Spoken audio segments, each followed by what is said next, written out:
On a crisp autumn morning in 2018, the tranquil streets of Harlem, New York, were shattered by the wail of police sirens. Detective Olivia Watkins, a seasoned investigator with the NYPD's Homicide Division, arrived at the scene, her breath visible in the cool air. As she ducked under the yellow crime scene tape, she couldn't shake the feeling that this case would be unlike any other she had encountered in her 15-year career. The victim, 23-year-old Elijah Robinson, lay motionless on the sidewalk, his body outlined in stark white chalk. At first glance, it appeared to be another tragic shooting in a city that had seen its fair share of violence. But as Detective Watkins surveyed the scene, something didn't sit right. The precision of the kill shot, the lack of shell casings, and the absence of witnesses all pointed to a professional hit. Little did she know that this case would unravel a web of family secrets, societal pressures, and a shocking betrayal that would shake the foundations of the community and challenge everything she thought she knew about family bonds. To understand the tragedy that befell Elijah Robinson, we must first delve into the history of the Robinson family. Gregory and Vanessa Robinson were pillars of their Harlem community. Gregory, a successful real estate developer, had built his empire from the ground up, transforming neglected properties into thriving businesses. Vanessa, a respected pediatrician, was known for her compassionate care and volunteer work at local clinics. The Robinsons had two children, Elijah, their firstborn, and his younger sister Zoe. From the outside, they appeared to be the perfect African-American family, a shining example of success and unity in a world that often seemed stacked against them. Gregory and Vanessa had high expectations for their children, particularly Elijah. As the eldest and only son, he was groomed from an early age to follow in his father's footsteps. Gregory envisioned a dynasty, with Elijah eventually taking over the family business and continuing their legacy of success and community leadership. But beneath the polished exterior of the Robinson family lay simmering tensions and unspoken truths that would eventually lead to an unthinkable act of betrayal. Elijah Robinson had always felt different.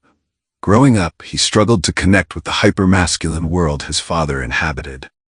While Gregory talked about sports and business deals, Elijah found solace in art and literature. He was a sensitive soul, more interested in painting and poetry than football and finance. As he entered his teenage years, Elijah began to understand the source of his feelings of otherness. He was gay. In the conservative, religious community where the Robinsons were prominent figures, this realization filled Elijah with dread. He knew that his sexual orientation would be seen as a disappointment, a failure, and possibly even a sin by many around him, including his parents. For years, Elijah lived a double life. To his family and their social circle, he was the dutiful son, excelling in his studies and participating in the family business during summer breaks. But in private, he explored his true self, forming close friendships with other LGBTQ+ youth and secretly attending support group meetings. The weight of this secret took its toll on Elijah. He became withdrawn and anxious, his once vibrant personality dimming under the strain of constant deception. His sister, Zoe, noticed the change in her brother, but couldn't pinpoint the cause of his distress. As Elijah approached his college years, the pressure to conform to his family's expectations intensified. Gregory had already mapped out his son's future: an Ivy League education, followed by an MBA, then a position in the family company. Elijah felt trapped, suffocating under the weight of his father's dreams and his own hidden truth. The summer before Elijah was set to leave for college, he made a decision that would alter the course of his life and set in motion a chain of events that would end in tragedy. He decided to come out to his family. On a warm Sunday evening, after a family dinner, Elijah gathered his courage and asked to speak with his parents and sister. In the living room of their brownstones, surrounded by photos of family milestones and achievements, Elijah took a deep breath and revealed his truth. "Mom, Dad, Zoe," he began, his voice trembling, "I have something important to tell you. I'm gay." The silence that followed was deafening. Zoe, always close to her brother, immediately moved to embrace him, tears in her eyes. But Gregory and Vanessa sat frozen, their faces a mix of shock, confusion, and something darker: disappointment and anger. Gregory was the first to break the silence. "No," he said firmly, as if his denial could change reality. "No son of mine is that way. This is just a phase, Elijah. You're confused." Vanessa, her medical training kicking in, began to ask questions about when these feelings started, if he had spoken to a therapist, if something had happened to him. Her tone was clinical, detached, as if discussing a patient rather than her own son. Elijah tried to explain, to make them understand that this was who he had always been, that he wasn't confused or sick, but his words fell on deaf ears. As the night wore on, the conversation devolved into arguments and accusations. Gregory blamed Vanessa for coddling Elijah. Vanessa accused Gregory of putting too much pressure on their son, and Elijah felt his world crumbling around him. By the end of the night, lines had been drawn. Zoe stood firmly by her brother's side, while Gregory and Vanessa retreated into denial and anger. Elijah went to bed that night, feeling both relieved to have finally shared his truth and devastated by his parents' reaction. Little did he know that this revelation would set in motion a series of events that would lead to an unthinkable crime. In the weeks following Elijah's coming out, the Robinson household became a battleground of tension and icy silences. Gregory threw himself into his work, leaving early and returning late, avoiding any meaningful interaction with his son. Vanessa oscillated between trying to fix Elijah through a series of recommended therapists and pretending the conversation had never happened.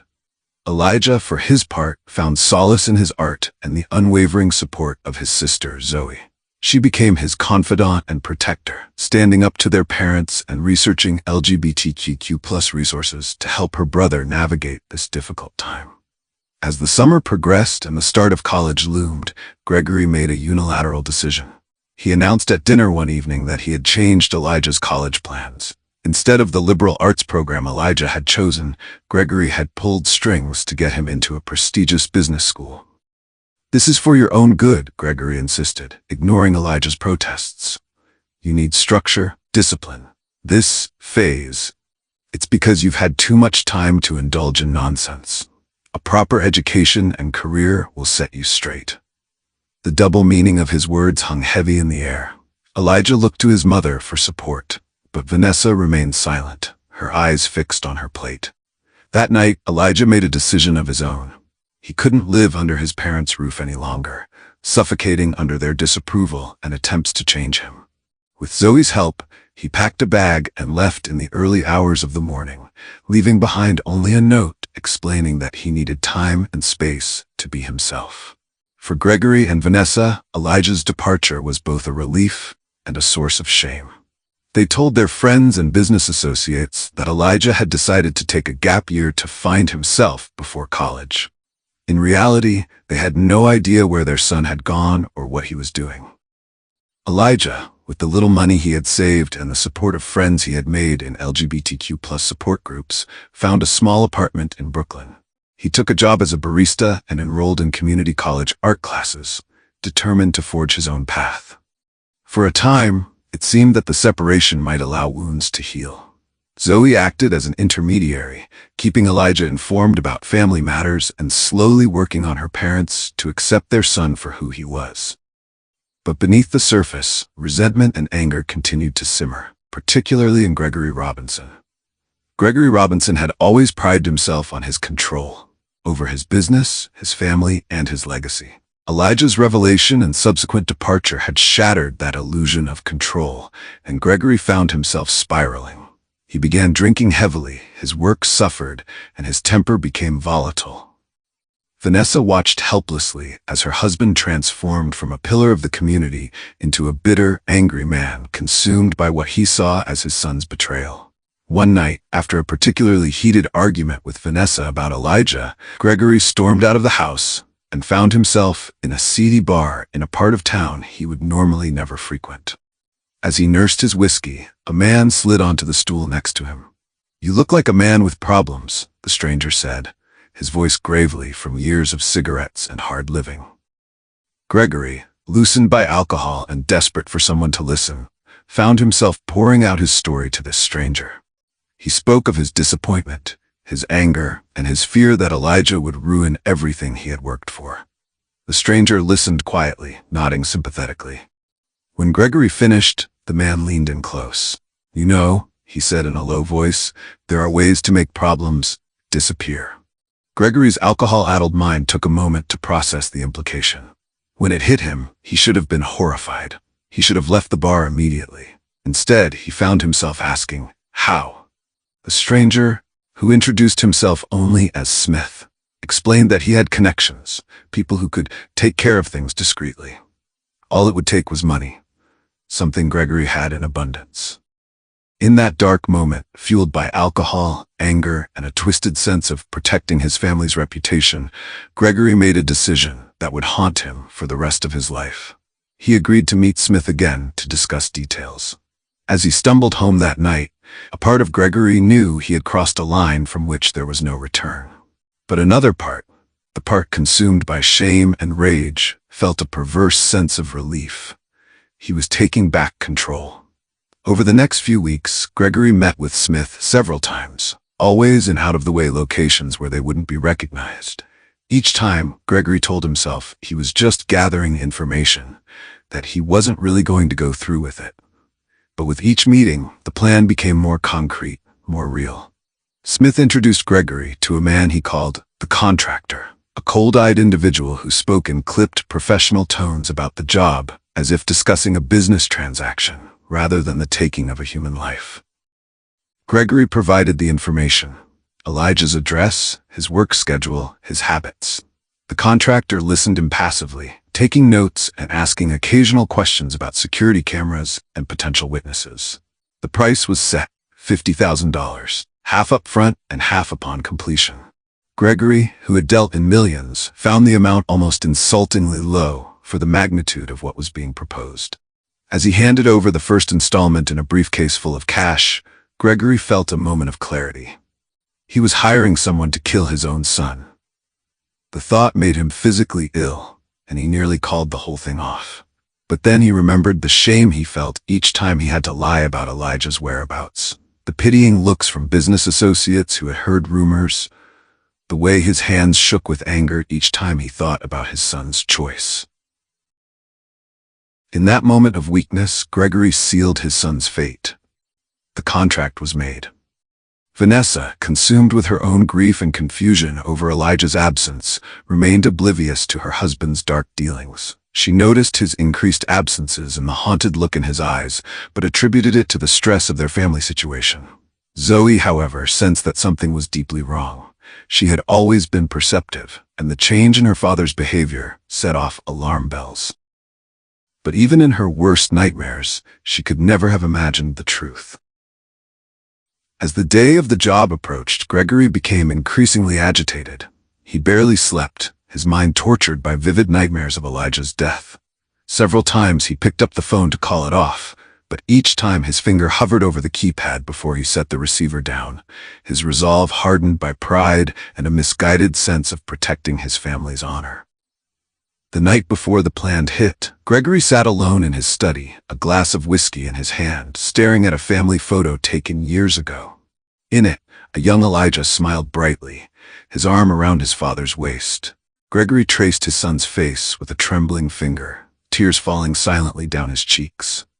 In that moment, surrounded by the trappings of his success but hollowed out by the weight of his actions, Gregory Robinson realized the magnitude of his mistake, but it was too late. The wheels were already in motion, and Elijah's fate seemed sealed.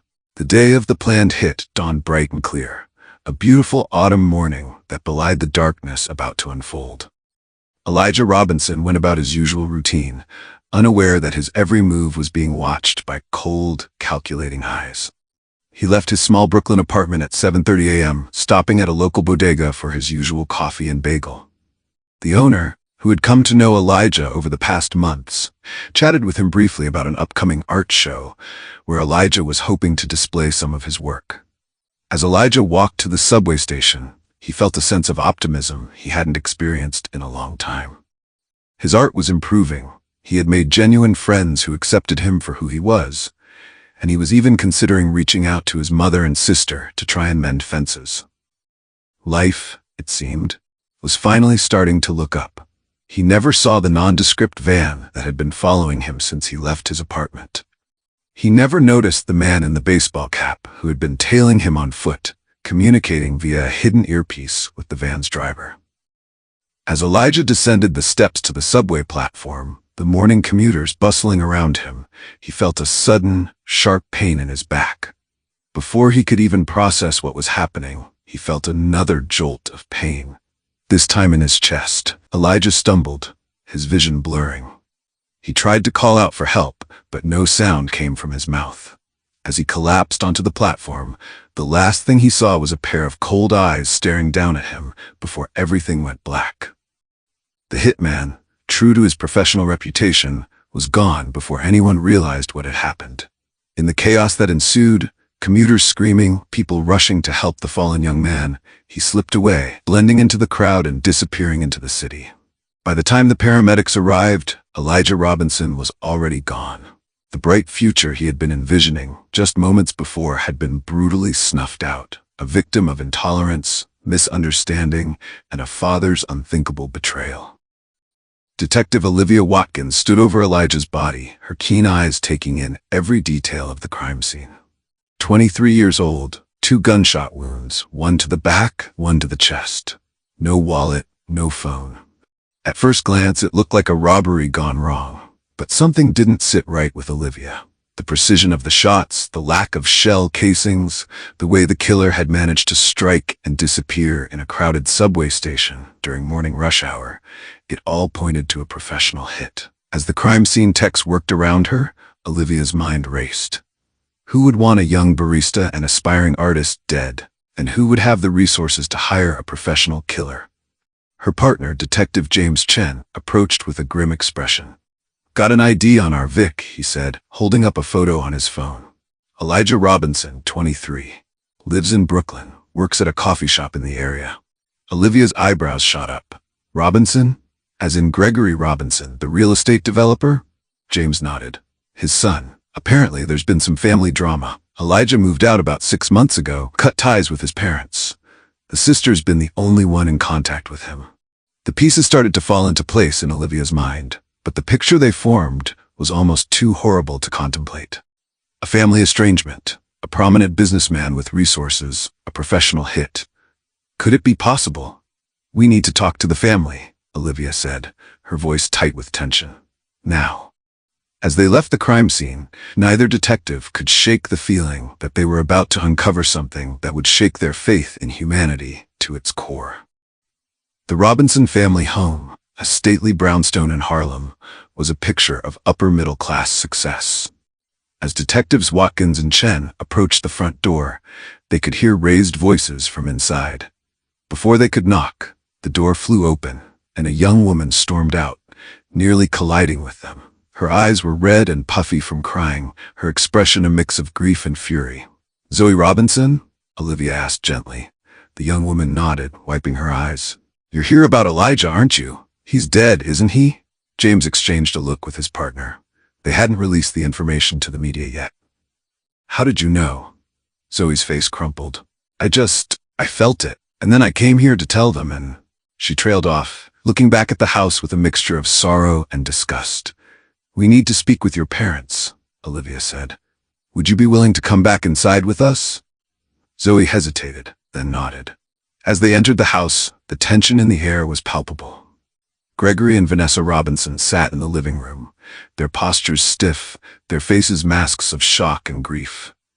But Olivia, with her years of experience, sensed something else beneath the surface. Fear. As the detectives began their questioning, the family's story began to emerge. The conflict over Elijah's sexuality, his departure from the family home, the months of estrangement. Vanessa wept openly as she spoke of her regrets, her desire to reconcile with her son. Gregory remained stoic, his responses clipped and guarded. But it was Zoe who provided the most revealing information. She spoke of her father's descent into alcoholism, his increasingly erratic behavior, the hushed phone calls, and mysterious meetings. "He was obsessed with the idea that Elijah was going to ruin our family's reputation," Zoe said, her voice shaking with anger. I never imagined he'd go this far." As she spoke, Olivia watched Gregory carefully. She saw the moment when his carefully constructed facade began to crumble. His hands shook, sweat beaded on his forehead, and his eyes darted nervously around the room. "Mr. Robinson," Olivia said quietly, "I think you need to tell us what you've done." For a moment, the room was silent. Then, with a broken sob, Gregory Robinson began to confess. He spoke of his shame, his anger, the chance meeting in the bar that had led to an unthinkable contract. As he spoke, Vanessa's wails of grief and denial filled the room, while Zoe sat in stunned, horrified silence. By the time Gregory finished his confession, any doubt about the nature of Elijah's death had been erased. What had begun as a tragic tale of family conflict had become something far darker, a story of a father's ultimate betrayal, a young life cut short by intolerance and misguided pride. As they led Gregory Robinson away in handcuffs, Olivia Watkins felt a deep sense of sorrow. In her years on the force, she had seen the depths of human cruelty, but this case struck at something fundamental. It was a stark reminder of the devastating consequences of intolerance and the fragility of family bonds. The trial of Gregory Robinson became a media sensation, captivating the nation and sparking intense debates about family, sexuality, and the limits of parental control. The prosecution painted a damning picture of a man so consumed by shame and the fear of social stigma that he was willing to have his own son murdered. Gregory's defense team attempted to portray him as a man temporarily driven to madness by grief and confusion, but the evidence was overwhelming. The recorded conversations with the hitman, the financial transactions, and Gregory's own confession left little room for doubt. In a packed courtroom, with Vanessa and Zoe watching from the gallery, Gregory Robinson was found guilty of first-degree murder and conspiracy to commit murder. The judge, in delivering the sentence of life without parole, spoke of the heinous nature of the crime and the betrayal of the sacred bond between parent and child. For Detective Olivia Watkins, the conviction brought a sense of professional satisfaction, but little personal comfort. As she watched Gregory being led away, she couldn't help but think of Elijah, a young man who had only wanted to live authentically, whose life had been cut short by the very people who should have loved him unconditionally. In the months that followed, the case had far-reaching impacts. LGBTQ+ rights organizations used Elijah's story to highlight the ongoing struggles faced by many in the community, particularly those from conservative or religious backgrounds. The case sparked conversations about acceptance, family dynamics, and the dangers of prioritizing social standing over love and understanding. Vanessa Robinson, shattered by her husband's actions and her own role in Elijah's estrangement, threw herself into advocacy work. She spoke openly about her mistakes, her regrets, and the devastating consequences of rejecting her son. Her testimony before state legislators, advocating for increased protections for LGBTQ+ youth, was instrumental in passing new anti-discrimination laws. Zoe, carrying the weight of being the family's sole remaining child, struggled to reconcile her love for her brother with the horrific actions of her father. She eventually found purpose in establishing a foundation in Elijah's name, providing support and resources for LGBTQ+ youth estranged from their families. As for Elijah's friends and chosen family, the people who had accepted him for who he was and supported him in his journey of self-discovery, they ensured that his memory lived on. His artwork, once confined to a small Brooklyn apartment, was displayed in galleries across the city. Each piece stood as a testament to the creativity, sensitivity, and potential that had been so senselessly snuffed out. On the first anniversary of Elijah's death, a candlelight vigil was held in the park near his old apartment. Hundreds of people gathered, friends, activists, and strangers moved by his story. As the candles flickered in the twilight, casting a warm glow on the faces of the mourners, there was a sense of both sorrow and hope. Detective Watkins, attending the vigil in civilian clothes, found herself standing next to a young man who bore a striking resemblance to Elijah.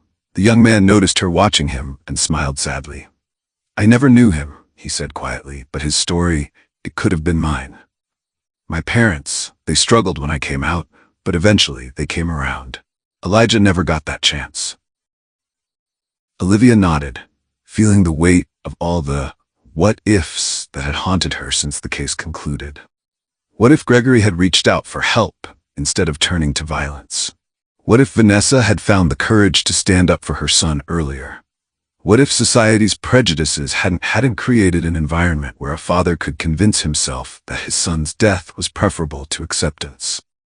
As the vigil concluded and the crowd began to disperse, Olivia found herself lingering, watching as Zoe and Vanessa hugged each other tightly, their faces streaked with tears, but also showing a resolve to honor Elijah's memory by working for a more accepting world. In that moment, surrounded by the flickering candles and the quiet determination of those gathered, Olivia felt a glimmer of hope. Elijah's tragic story had opened eyes and hearts, sparking conversations and driving change. While nothing could bring him back or erase the pain of his loss, perhaps his death could serve as a catalyst for creating a world where no other parent would choose intolerance over love, where no other child would fear rejection for being true to themselves.